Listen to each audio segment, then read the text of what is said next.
And I used to think that I have a very soft voice, something that actually sounds like a girl's voice on the phone. And it actually happened because whenever I used to get cold calls, the person on the other end of the line would say, "Good evening, ma'am. I have a set of credit cards to talk about." This all changed when I attended a workshop by a person called Sandeep Karnik. And he used to run a voice training academy.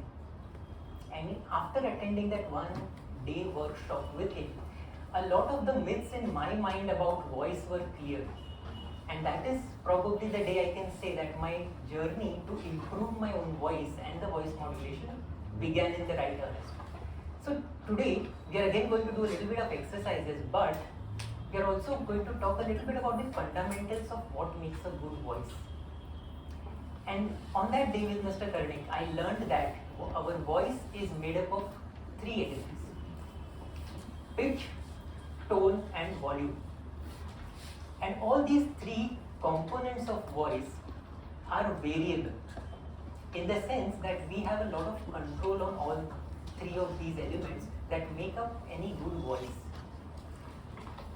Now, out of pitch, tone, and volume, what do you think is most easily controllable? Volume. Absolutely right. And which is most difficult? Pitch. So let's start our discussion with pitch.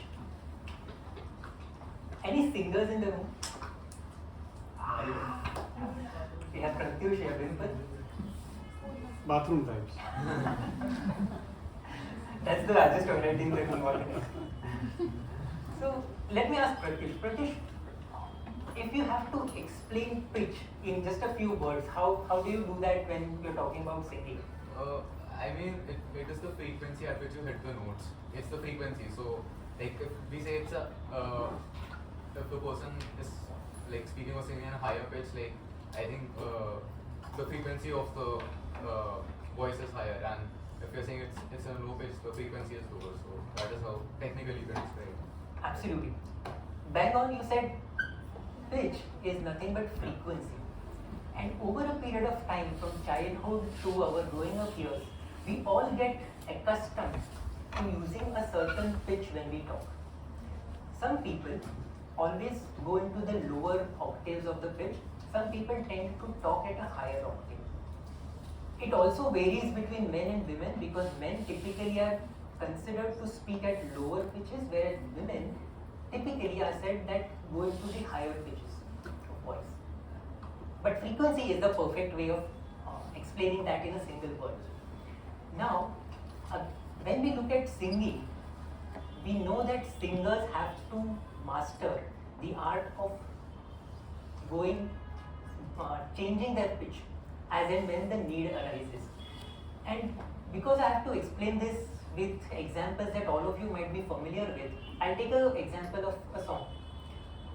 For example, an example of a lower pitch song could be something like Kumar Sanu when he says, "Do dil mil rahe hain."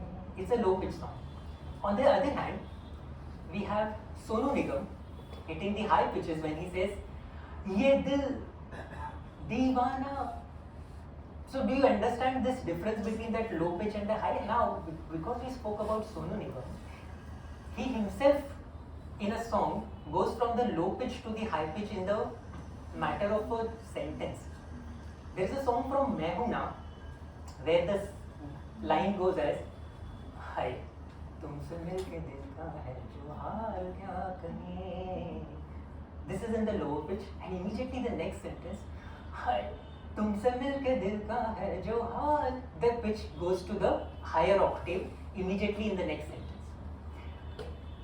So now the question comes is, which is a better pitch to talk about? Any responses? Higher pitch is better? Both. Depends on the situation. And as public speakers, we need to have the practice of being able to move from one pitch to the other as and when the need arises. Pitch is also connected to personality because, like I said, a lot of people get accustomed to this habit of talking at a certain pitch, and then regardless of the situation, they move in that same pitch. For example, how many of you familiar with Chetan Shashikal? Lovely. I'm very happy that few people in the room are aware. Chetan Shashikal is the master mimicry artist of all Bollywood actors. And there is a video link which I'll forward later, where he explains the art of mimicry in terms of pitch, tone, volume.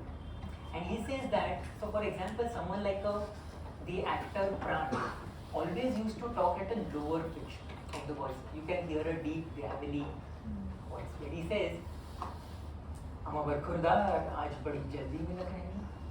Or the same sentence, if uttered by Johnny Walker, would typically be always in a higher pitch. "हम बरखुरदार आज बड़ी जल्दी में लग रहे हैं वो." So you can see the variance in the pitch where one person is deliberately going low all the time, and that becomes known as his personality trait, whereas another person who always speaks in a higher pitch gets associated as his trademark or the signature style. Now coming to the next question. If we are a person speaking at the higher pitch, typically, can we get to a point where we go to a lower pitch as and when required? Correct? Do you think we are able to change our voice to make it a more deeper voice or a more rich, sonorous sounding voice, as is described in the case of some speakers? So in this case, I learned that there are a couple of exercises that stage actors do when they want to change the texture of their voice and when they want to go to a lower pitch. And one exercise that they follow, and something that all of us do on a regular basis. Any guesses? Gargling? No. It's very simple. Breathe. Breathing, yeah. Breathing is a very important part of it, but I'll come to that slightly later. The exercise is humming. All of us hum.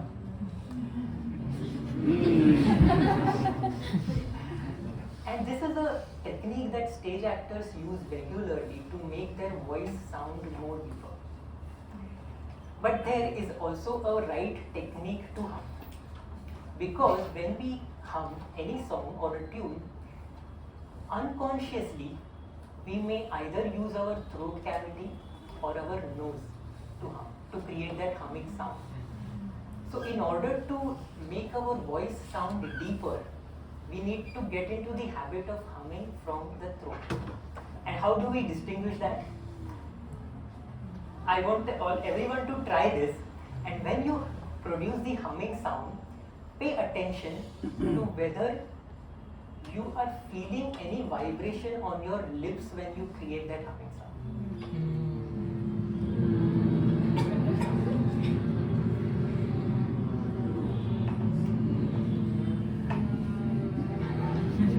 Okay, thank you.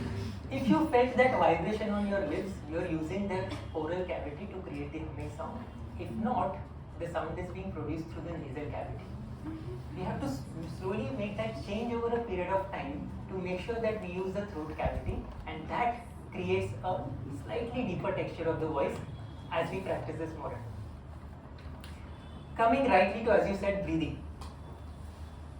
Right now, when I said good evening over here, did any one of you notice what I did half a second before saying good evening? You inhale. Take a deep breath. And as we speak, if our lungs are already full of air, when we speak our first word, the voice automatically sounds, one, more deeper, second, more confident. And after I learned this thing, it's almost become an unconscious habit that when I get up on stage or when I'm about to utter my first word, I automatically take half a second pause to take a deep breath first and then get started. This also comes with practice, but it's important to let this thought go into our subconscious mind that we need to take a deep breath before we start speaking any long sentence, so that over a period of time we get into this habit and then it becomes secondary. Now, after this discussion on the pitch, let's talk a little bit about tone. And as we all agreed, if volume is the easiest and pitch is the most difficult to manage, tone comes somewhere in the middle. It is easy to change our tone because all of us do that, sometimes consciously, sometimes unconsciously based on our emotions. But it is said that all good public speakers need to be able to be a master of their tone variations, so that the same speaker can bring in different emotions during the speech or play different characters as and when the need arises. Now, because tone is so inextricably linked with emotions, how many of us are familiar with the Navrasas in Natya Shastra, Indian literature and school of thoughts? Anybody can name? हास्य रस, करुण रस,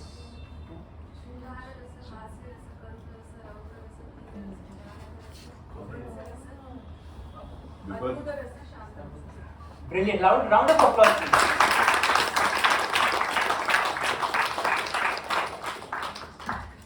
Natya Shastra says that all drama revolves around any of these 9 emotions. And as people who are practicing public speaking, we should be able to express all these 9 emotions through our voice when we are speaking on stage. Because ultimately our voice is our tool to put the thoughts across. So if we are to become better at using these tools, we need to be able to use all these 9 emotions. Now when I did that workshop with Mr. Karnik, he helped us to do a very interesting exercise, and that is something that we are going to do right now. We take a simple sentence and then we try to put that same sentence through all these 9 rasas, right? And then, so we can do it 2 ways.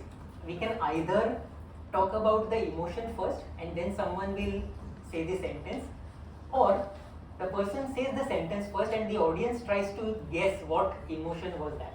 How would you prefer to do that? Second? Alright. The sentence is something very simple, one of the most iconic dialogues in the Hindi film industry. Kitne aadmi? Alright. So, volunteers again, I need one person to say the sentence in one of these 9, and I'll again list the 9 rasas. It is Shrungar Ras, Hasya Ras, Shanta Ras, Karun, Bibhats Ras, Bhayanak Ras, Raudra Ras, Veer Ras, and Adbhut Ras. Did I cover all of them? yeah. So, now you can think of a rasa or an emotion in your mind. Say this sentence, kitne aadmi the, and the rest of the people will try to guess what emotion you wanted to convey. Sounds good? Volunteers. Okay? Yeah, just say the sentence and we'll try to guess what emotion was that. कितने आदमी थे? Adbhut Ras. It is a sense of wonder, probably. You're trying to bring about a sense of amazement. Okay, second, Rama. कितने आदमी थे? Curiosity. It's again Adbhut Ras to some extent. Any other? Harsh. कितने आदमी थे? Amrus.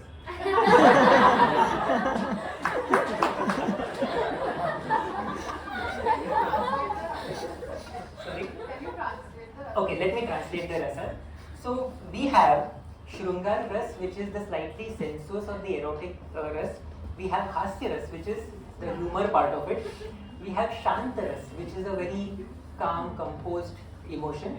We have Veer Ras, which is when a person is all charged up and excited. We have Raudra Ras, which is threatening, intimidating. We have Karun Ras, which evokes pity. We have Bibhats Ras, which brings a sense of disgust. We have Bhayanak Ras, which is akin to the horror, the scary emotion. And then comes the Adbhut Ras, which is curiosity or amazement. Volunteers again.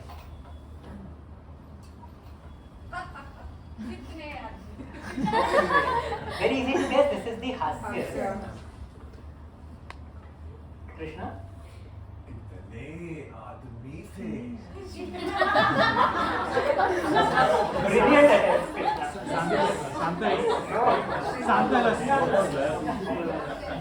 What was that?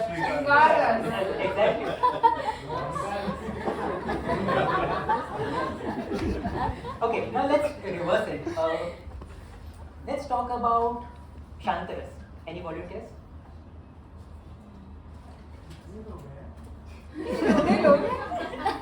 You got that tone right. Let's talk about Raudra Ras. Dimple? कितने आदमी थे? Okay. So, you are probably 70-80% there, Yeah. where you are slightly threatening, intimidating. When we talk about Raudra Ras, it's also not just anger, but it is also some sort of intensity that comes in with the Raudra Ras. Let's talk about Bhayanak Ras.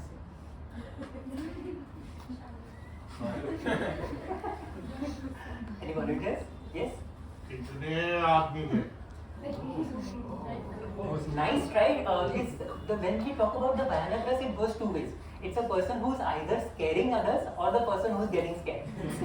I think in your case it was the first one. Right? Done very nicely. So this is something that all of us can take back home.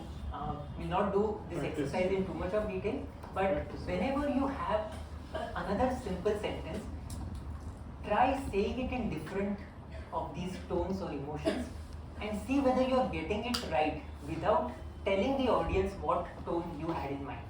Alright? Great. Now comes the last part of volume. And we all agreed that this is the easiest to manage. So what do you think are the factors that drive the variation in volume when we speak? Emotions? Distance from the Distance, absolutely right. Another factor? The mood. The mood of the tone. Okay, the mood of the tone. The information you're trying to convey. The information that we are trying to convey. If I'm telling a secret, I'll keep it low or something. Brilliant answer there. So, there are 2 or 3 factors that determine the volume. One, as you said, distance. If a person is standing at a large distance away from me, naturally I have to speak louder. Secondly, the sensitivity of the topic. If I'm talking about some secretive thing, I automatically go down to whispering tones. The third, and some factor that often gets ignored, is the status of the people. Right? So if a person is of a high status and a low status, automatically, now this may not be obvious or evident in the situation, but it is more at a subconscious level. If I think I'm talking to a person who is slightly superior to me, the volume does change. Right? So these are a couple of things that determine volume, but it's again easy to vary. And now since we agree that all these 3 factors are variable to some degree or the other, pitch, tone and volume, does it mean that if voice is made up of all 3 and all 3 can be changed over a period of time, the natural conclusion is You can change your voice. you can change your voice. And we have seen a lot of people who have actually done that, either in the performance arts space or even people around us. Now, in this case, I'll just give an example of Rajkumar Rao, because I had once met a person who had studied along with Rajkumar Rao in the Pune FTII. And that lady tells me that Rajkumar Rao had this habit when he was going through the FTII course, that he would go up on the terrace of the building early in the morning and deliver all his dialogues at a loud volume, then and whispering tones, and then with all these different variations in the tone. And so that is how, when we look at a Rajkumar Rao in various movies like Bareli Ki Barfi and Badai Do, we can see that amazing voice variation that he brings in each of the roles that he plays. Now, if we are going to, we all have now discussed the fundamentals of it. Coming down to the practicals. Now, if we have to deliver a speech after a couple of weeks on this stage here, and you want to make sure that from the voice variation point of view, it is a good enough speech, what are the 3 or 4 main factors that you have to look at? Okay? And here, to summarize that entire discussion, I will speak on only 4 different points. It's called the PRSR: pause, relations, stress and respect. And to cover all of that, let's go from the reverse order and talk about respect first.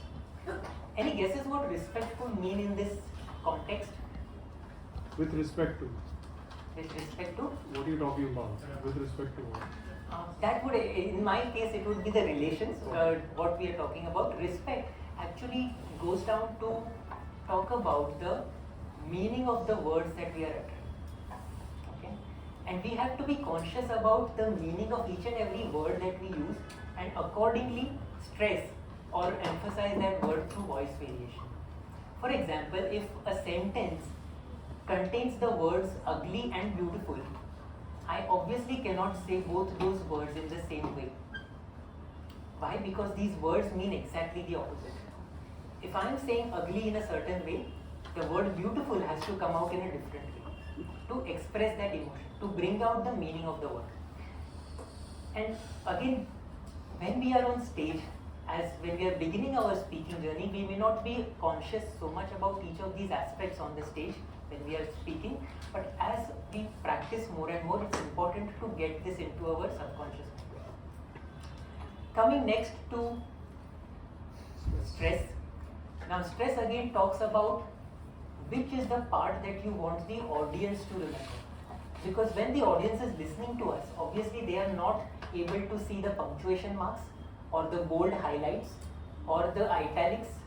So the visual input is absent, which is why the voice tells the audience which part is the more important part of the sentence, which is the one where you have to remember this for some future reference or something that I am talking about new, which is the information that you have to understand. Now, coming back to relations, like you rightly said, when we are talking about the pros and the cons, again the voice variation, it could be the tone or it could be the volume or the pitch, which varies slightly to tell the audience that now I have either moved from one topic to the other, or one, either if I am talking about the pros earlier and now I am talking about the cons, there should be some variation in the voice. Or if I am talking about the past and the present, or if I am talking about the new and the old, whatever. Whenever I am having contrasting thoughts in my speech, there has to be some variation in the voice as well. Now, coming to the point of pause and pace. These two are inextricably linked again. Imagine a Shankar Mahadevan. कोई जो मिला तो मुझे ऐसा लगता था जैसे मेरी सारी दुनिया में फूलों की रुत. Probably 200 words a minute or even more. Yeah, you know. Or another singer, Hemlata. तू इस तरह से मेरी जिंदगी में शामिल. So by the time Hemlata sings Zindagi, the single word, Shankar Mahadevan has said 10 words. Now, again as public speakers, we need to be able to switch between both the extremes, correct? And why do we say that pace is important? Because pace has a direct impact on the state of mind of our listeners.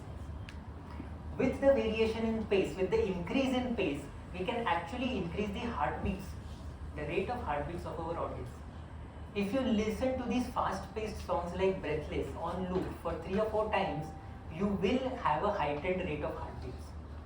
However, if you listen to these Hemlata or the Lata Mangeshkars of the 1960s, you definitely feel a sense of calm in your mind. It definitely lowers your heartbeats, blood pressure, or a state of anxiety. You also. So, which tells us that mastering the pace is very important. Hand in hand with pace goes pause. When we talk about pause, it could, again, like we said, pause is the punctuation mark in the speech. And whenever we take pauses, we give the silent signal to our audience that we are either changing the idea, changing the paragraph, changing the argument. Either if we are in favor earlier, we are now going to the opposite end. So there is some shift in logic or in timelines in our speech when we take a pause. Now, what is a good pause? Yes, sir? Can pause be used before you announce something important? Absolutely. Absolutely. Now, this is also a segment to tell the audience that something important is coming, so please listen. What is a good pause? It depends on your pace of speaking. Atal Bihari Vajpayee used to take a pause that was almost sometimes 20 seconds long. Yes. And then the audience is sometimes in a doubt whether has the speech ended, so should we clap or is there something just coming up ahead. Right? So it all depends on what is our natural pace, and that determines of how long a pause we take. Now, we spoke a little bit about having those three, again coming to the mechanics of voice modulation. Like we said, our voice is not only produced by our throat but also by the nasal cavity and the chest cavity. And having good control on all these three makes us a good voice modulation expert. Things to do if you are going on stage tomorrow and you need to make sure that you have good voice modulation. Some very simple tips. One, be conscious about breathing because we don't want to run out of breath in the middle of a long sentence. Second, whenever you are practicing, it's also a good idea to record your voice because all of us know our voice sounds different completely in a recording than what we listen to ourselves in our head. Because when we are speaking, we actually listen to our voice through the bones of our skull. But when we listen to a recording, we are listening through the ears. So it sounds completely different, and the way we sound in a recording, that is how actually people are listening to us every day. Avoid things to avoid: oily or spicy food just before you are going to speak on stage, or a slightly extended period of time, maybe an hour before you go on stage, try not to have something very cold because cold foodstuffs tend to constrict the muscles of your jaw or the throat, and that leads to a slightly different production of the voice. Lastly, it is important to have loose muscles of your face and your shoulders when you are speaking on stage because unknowingly it does create that stiffness in the voice. So if you are standing on stage in a completely loose body posture and you are generally in a relaxed state of mind, the voice will sound different. Are there any apps? Because all of us are glued to our mobile phones. There are apps that help you to get better at voice modulation. 3 of the apps I'll mention here. There is one called Vocular, there is one called Voice Pitch Monitor, and a third which is Voice Pitch Analyzer. These apps try to tell you some facts about your own pitch, and they help you with some tips about how it can get better. There are a lot of examples that we as Toastmasters can look at when we are listening to speeches or when we are looking at anything on YouTube or in movies. People who are fond of Hindi poetry, there is one video by Manoj Vajpayee where he is reciting a poem called Rashmi Rathi by Ramdhari Singh Dinkar. It is one of the most phenomenal pieces of voice modulation that you will find in poetry recitation. So please take a look at that video when you can. There is a person called Eric Arsenault who is an actor, and he has a lot of videos on YouTube about how you can get better with voice modulation. I can put the message on the name on WhatsApp later on if required. Shashitala I already mentioned, and there are other actors like Amitabh Bachchan of course and Nana Patekar who have some phenomenal pieces of voice modulation in the roles that they have played in movies. So whenever you get a chance next time, please consciously look at the voice modulation parts of it, and whenever we look at all these iconic dialogues in movies, somewhere or the other you will find that it has utilized some element of great voice modulation which makes that dialogue memorable. With that, I have covered most of the content that I had in mind, but if any one of you have questions. Diction also plays important role. Diction, pronunciation plays a very important role in the clarity part of it. So if the audience is having some doubt in their mind about what we have spoken, definitely the audience is going to lose the next bit of speech because they are distracted by thinking about what you said just now. So diction absolutely plays a role. Before we take other questions, just a second, sir. Sorry. all the three people who introduced themselves, anything that you noticed that you should have done differently? Slowed a bit down. Slowed a bit down. Sheryl? My pitch, like I should have been a bit less nasal. Okay. Yes, sir. How did pause a little bit? Good morning. So three things that we say generally, that whenever you are saying this sentence to anybody, it could be one person, it could be a group of 100 people sitting in front of you. Three things to remember. When we say good evening, the good evening should actually sound like it. In the sense that you should be able to hear the smile in the voice. So when we say good evening, but our voice does not sound happy enough, then we should definitely get the message that something needs to be improved. Second, clarity, like you rightly said. If you tell your name to someone and the person doesn't get the name, it is not always the problem of the listener. Many a times we are not saying our own name correctly. I had a law professor who used to come on stage and say, "My name is Pratik Shah." The name was Pratik Shah. But because he used to say that quickly, people used to end up wondering, why is a man called Pratik Shah? So here comes the point of a micro pause. It's not actually a big pause, but this last syllable of the first name should have a downward inflection, which will tell you that there is a break in the part and the next word comes later. And the third,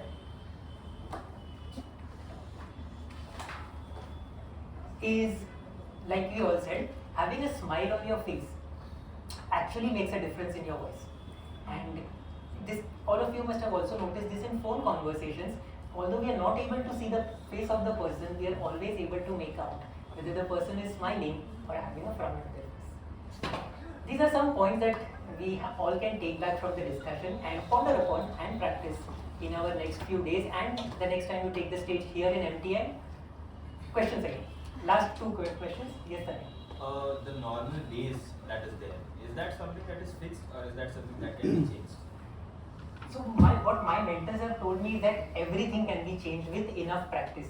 Someone like Chetan Shashital, it's impossible to determine what is his original voice because he can bring about so many variations that every voice sounds completely different from the other. He can go as low as Amrish Puri or as high as Jagdeep.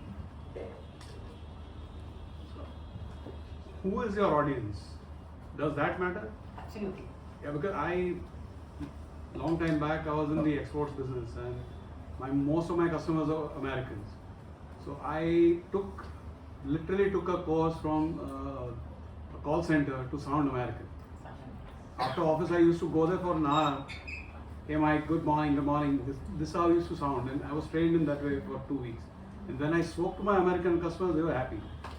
So does it mean that the audience who's out there, you should know them beforehand? To an extent, yes. To an extent. Yeah. If I'm talking to 5-year-old kids, I'll definitely not be talking the way I'm right Yeah. now. Last question. Okay. So I just want to know that I think each and every voice has its own unique texture along with all the facts you mentioned. So I just want to, and the texture is really shaped by the pitch of your voice. Like a lot of people have a very warm texture because their voice usually has a lower pitch, which is usually called having a baritone voice. So I'm just saying that how can someone vary his pitch without spoiling the texture of his voice? Like how can someone who has a low pitch voice, who has a baritone voice, can speak at a higher pitch without losing that baritone texture? How? Again, we probably have to go back to the voice experts. I am no expert. Probably there was a bit of exaggeration in the introduction here. I am myself learning, and as I said, this journey has started some 4 or 5 years ago and is still continuing. But that's a very good question, Pratyush.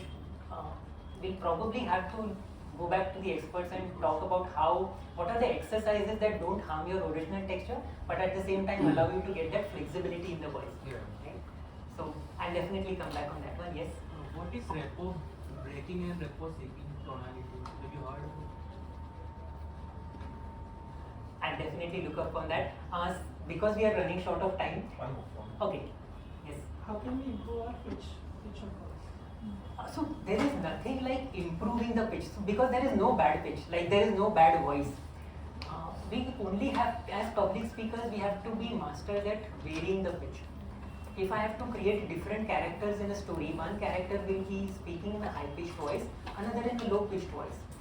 Someone like a Shin-chan, for example, right, always speaks in a high-pitched voice. Have you?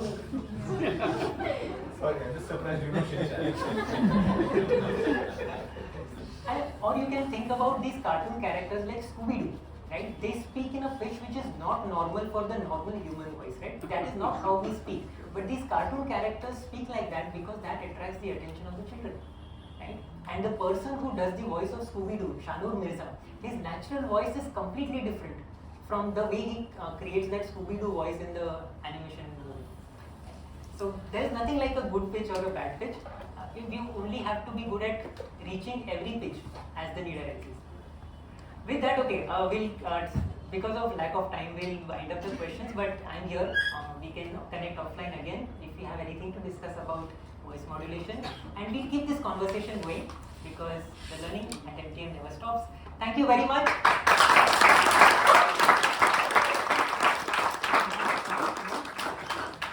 I'm sure there's going to be a lot of humming when we go home, and each one of us will be speaking in different tones. Kitne aadmi the at home? That was some vocal variety. Very good. Good. You've given us a lot to do today. Any guest who wants to come here and share his experience about